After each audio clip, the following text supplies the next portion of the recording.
అంటే ఈ మధ్య కాలంలో చాలా వరకు మోసాలు పెరిగిపోతూనే ఉన్నాయి. చాలామంది నేరగాళ్ళు గూడా చాలామందిని మోసం చేస్తూ బతుకుతూనే ఉన్నారు. కానీ ఇటీవల జరుగుతున్నటువంటి అంశము డిజిటల్ అరెస్ట్. చాలామందికి ఫోన్‌లొస్తున్నాయి. మీ సంబంధం లేకుండానే, మీ ఇన్వాల్వ్‌మెంట్ లేకుండానే మీరు ఇది బుక్ చేశారు. ఈ ఆర్డర్‌లో మీకు ఈ వస్తువు వచ్చింది. ఈ ఆర్డర్‌పై మీ పేరుంది కాబట్టి ఖచ్చితంగా దీనిపై మీరే బాధ్యత వహించాలని చెప్పేసి కూడా చాలామంది మోసగాళ్ళు ఈ విధంగా మోసం చేస్తూనే వస్తున్నారు. చాలామందికి వాట్సాప్ కాల్ ద్వారా లేదా మెసెంజర్ ద్వారా ఫోన్‌లు చేసి వారిని మోసం చేస్తున్నారు. ఖచ్చితంగా మీ ప్రమేయం లేకుండానే మీ దగ్గర నుంచి డబ్బులు లాక్కునేటువంటి ప్రయత్నాలు కూడా ఈ భారీ మోసాలు కూడా జరుగుతున్నటువంటి నేపథ్యంలో దేశవ్యాప్తంగా ఉన్నటువంటి పోలీస్ యంత్రాంగం కూడా అలర్ట్ అయ్యారు. ఈ డిజిటల్ అరెస్ట్ అనేది చాలా వరకు చర్చనీయాంశంగా మారింది. ఫోన్‌లు రావడము, వెంటనే అక్కడ ఉన్నటువంటి పోలీస్ అధికారి మాట్లాడుతున్నట్టు మనకి చూపియడము, దాంతో పాటు వెంటనే పక్కనే లాయర్‌లు ఉన్నట్టు కూడా చూపియడము, దాంతో పాటు మనము భయపడి వారికి ఏదో విధంగా డబ్బులు పంపించేటువంటి ప్రయత్నం చేస్తాం. కానీ అలాంటి విధంగా మీరు ఎటువంటి ఇబ్బందులు పడకండి. ఒకవేళ ఇబ్బంది ఉంటే మాత్రం ఖచ్చితంగా పోలీసులకి సమాచారం ఇవ్వండి. ఎందుకంటే ఇటీవల జరిగినటువంటి 'మన్ కీ బాత్' కార్యక్రమంలో ప్రధాని మోడీ స్వయంగా డిజిటల్ అరెస్ట్ సంబంధించినటువంటి అంశాలపై కూడా వారు ప్రస్తావించారు. ఒక్కసారి ఆ ఆడియో విందాం. ప్రధాని మోడీ ఏం మాట్లాడారనే విషయం కూడా ఒకసారి గమనిద్దాం. फोन कॉल या वीडियो कॉल पर इस तरह पूछताछ कभी भी नहीं करती। రైట్. ముఖ్యంగా డిజిటల్ అరెస్ట్ సంబంధించినటువంటి విషయాలపైన చాలామంది మోసపోతున్నారు. కొన్ని వేల కోట్ల రూపాయలు కూడా పోగొట్టుకున్నటువంటి సందర్భాలు కొన్ని నెలకొన్న ఇటీవలి కాలంలోనే చాలామంది పోలీసులు అరెస్ట్ కూడా చేయడం జరిగింది. కానీ యథావిధిగా ఈ డిజిటల్ అరెస్ట్ కొనసాగుతున్నట్టు కూడా వార్తలు కూడా వస్తున్నటువంటి నేపథ్యంలో భయపడకండి. దానికి సంబంధించినటువంటి ఫిర్యాదు సెంటర్ కూడా ఉన్నాయి. అసలు ఈ డిజిటల్ అరెస్ట్ అంటే ఏంటో మీకు చెప్తాను. అంటే ఉదాహరణకి ఒక వ్యక్తి నుంచి ఫోన్ వస్తుంది.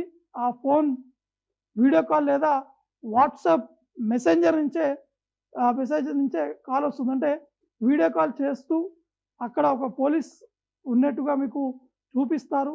ఆ చూపించి మీపై ఖచ్చితంగా కేసు నమోదవుతుంది. మీరు ఈ వ్యక్తి తెలిసిన వ్యక్తి మీ వ్యక్తే కదా! ఆధార్ కార్డ్ కూడా ఇతనిదే కదా!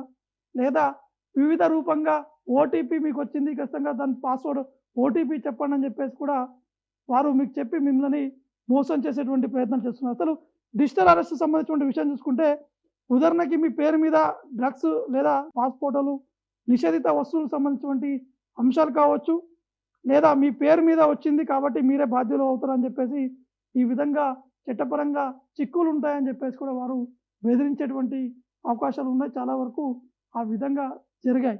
కానీ దాంతో పాటు ఈ విధంగా డిజిటల్ అరెస్ట్ అనేది ఉండవనే విధంగా కూడా పోలీసులు కూడా చెప్తున్నారు. ఎందుకంటే డిజిటల్ అరెస్ట్ ఎక్కడ కూడా లేదు. భారతదేశంలో కాదు ఎక్కడ కూడా ఈ డిజిటల్ అరెస్ట్ అనేది లేదు. ఇది కేవలం కొత్తగా వచ్చింది. ఇది కొత్తగా క్రియేట్ చేసి చాలామంది నేరగాళ్ళు ఈ విధంగా మోసం చేస్తున్నారని చెప్పేసి కూడా పోలీస్ అధికారులు కూడా చెప్పడం జరుగుతుంది. దీనికి సంబంధించినటువంటి హెల్ప్ లైన్ నెంబర్ కూడా ఇచ్చారు. మీకు స్క్రీన్ మీద కనిపిస్తుంది. ఆ హెల్ప్ లైన్ నెంబర్‌కి వాట్సాప్, స్కైప్ వంటి సోషల్ మీడియా ప్లాట్‌ఫామ్‌ల ద్వారా ఈ మోసాలు ఎక్కువగా జరుగుతున్నటువంటి నేపథ్యంలో యూజర్లందరికీ ఒకటే విజ్ఞప్తి.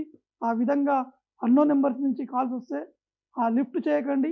ఒక పొరపాటున లిఫ్ట్ చేసినా కూడా వెంటనే కట్ చేయండి అనే విధంగా కూడా పోలీసులు కూడా చెప్తున్నారు. దాంతో పాటు దీనికి సంబంధించినటువంటి నేరాలను అరికట్టేందుకు ఒక హెల్ప్ లైన్ కూడా ఇవ్వడం జరిగింది. 1930కు చెప్పాలి. అక్కడ సైబర్ క్రైమ్‌కి సంబంధించినటువంటి వెబ్‌సైట్ అది. ఆ వెబ్‌సైట్‌కి ఫిర్యాదు చేయండి అనే విధంగా కూడా పోలీసులు కూడా చెప్పడం జరుగుతుంది. కాబట్టి ఈ డిజిటల్ అరెస్ట్ సంబంధించినటువంటి విషయాలను కూడా ఎవరు నమ్మకండి. నమ్మి మోసపోకండి.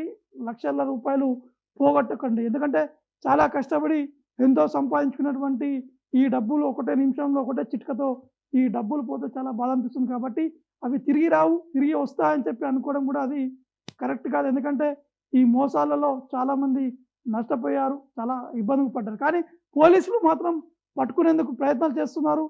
ఎంతో 100 మందిలో ఒకరినో ఇద్దరిని పట్టుకుంటున్నారు. కానీ వాళ్ళ దగ్గర ఉన్నటువంటి కేవలం కొంత డబ్బు రికవరీ మాత్రం చేస్తున్నారు. ఇటీవల కాలంలోనే ఈ సైబర్ మోసాలు కూడా పెరుగుతున్నటువంటి నేపథ్యంలో పోలీసులు అప్రమత్తమయ్యారు.